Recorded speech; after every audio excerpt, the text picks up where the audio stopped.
Hello दोस्तों, स्वागत है आपका खौफनाक रातें यूट्यूब चैनल पर। हमारे चैनल को लाइक शेयर सब्सक्राइब जरूर करें और कमेंट में अपनी राय जरूर दें। शुरू करते हैं आज की कहानी। मनोज एक छोटे से शहर में रहने वाला एक छोटा सा जनरेटर ऑपरेटर था और वो अपने शहर का एक लौता जनरेटर ऑपरेटर था और इसीलिए हर शादी में मनोज को बुलाया जाता था। एक रात जब मनोज शादी से अपना काम ख़त्म कर कर घर वापस लौट रहा था, तब अचानक ही उसे गांव की नदी के पास बैंड बाजे की आवाज़ आने लगी। वो ये सुन के बहुत हैरान हुआ क्योंकि नदी के पास वाली ज़मीन पूरी तरह से दलदल बन चुकी थी और कई लोगों की उसमें धंसने की वजह से मौत भी हो चुकी थी। मनोज ने अपनी साइकिल घुमाई और नदी के पास देखने गया कि इतनी रात को किसकी बारात इतने खतरनाक रास्ते से जा रही थी। मनोज जैसे ही नदी के पास पहुंचा, उसकी आंखें फटी की फटी रह गई। उस नदी के पास एक बारात जा रही थी और बाराती बहुत ही खुश थे और खुशी से नाच गा रहे थे, लेकिन सभी बाराती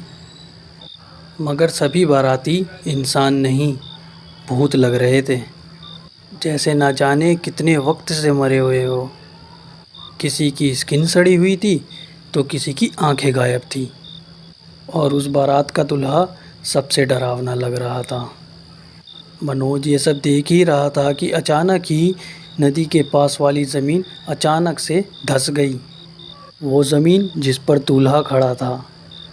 और ये देखते ही मनोज की चीख निकल गई और सभी बारातियों का ध्यान मनोज पर चला गया। ज़मीन धंसने की वजह से दूल्हा नदी में गिर चुका था और बाकी के भूतिया बाराती जब दूल्हे को बचाने आगे बढ़े तो ज़मीन धंसती चली गई और देखते ही देखते बारात के सभी आदमी उस नदी में गिर गए। इतना बड़ा हादसा सिर्फ कुछ ही मिनटों के अंदर अंदर हो चुका था और ये सब देखकर मनोज अब बहुत ज़्यादा डर चुका था। वो जैसे ही वहाँ से भागने लगा, उसका शरीर पूरी तरह से फ्रीज़ हो गया। उसकी कोशिश करने के बावजूद उसको खुद से हिलाया नहीं जा रहा था। तभी मनोज को ऐसा लगा जैसे उसके पीछे कोई खड़ा है। उसने पीछे देखा तो एक भूतिया औरत उसके पीछे खड़ी रो रही थी।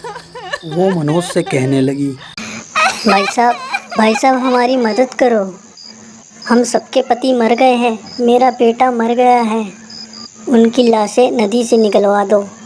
ये बोलते ही वो औरत ज़ोर ज़ोर से रोने लगी और उसकी आंखें बिल्कुल लाल हो गई।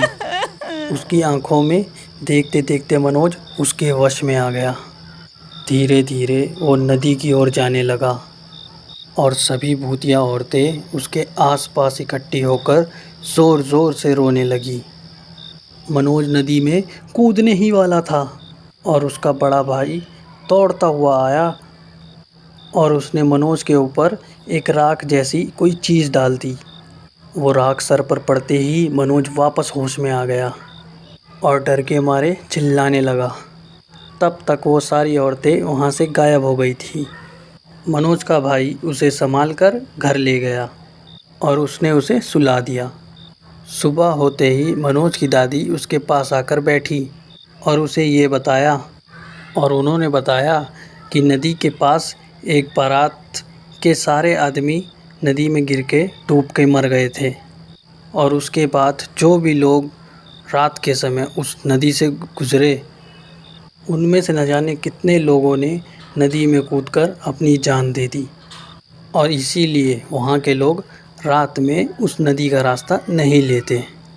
मनोज के बड़े भाई ने अपनी दादी को पहले ही बता दिया था कि मनोज के लौटने वाले रास्ते के बीच में वो नदी पड़ेगी और इसीलिए उसकी दादी ने मनोज को बचाने के लिए उसके बड़े भाई को पहले ही भेज दिया था। उस दिन के बाद मनोज कभी भी उस नदी के आसपास नहीं भटका। क्या आप भी मनोज की तरह लाइफ में कभी भूतों की बारात देखना चाहेंगे? अगर हाँ तो कमेंट में ज़रूर बताएं और स्टोरी कैसी लगी ये भी बताएं।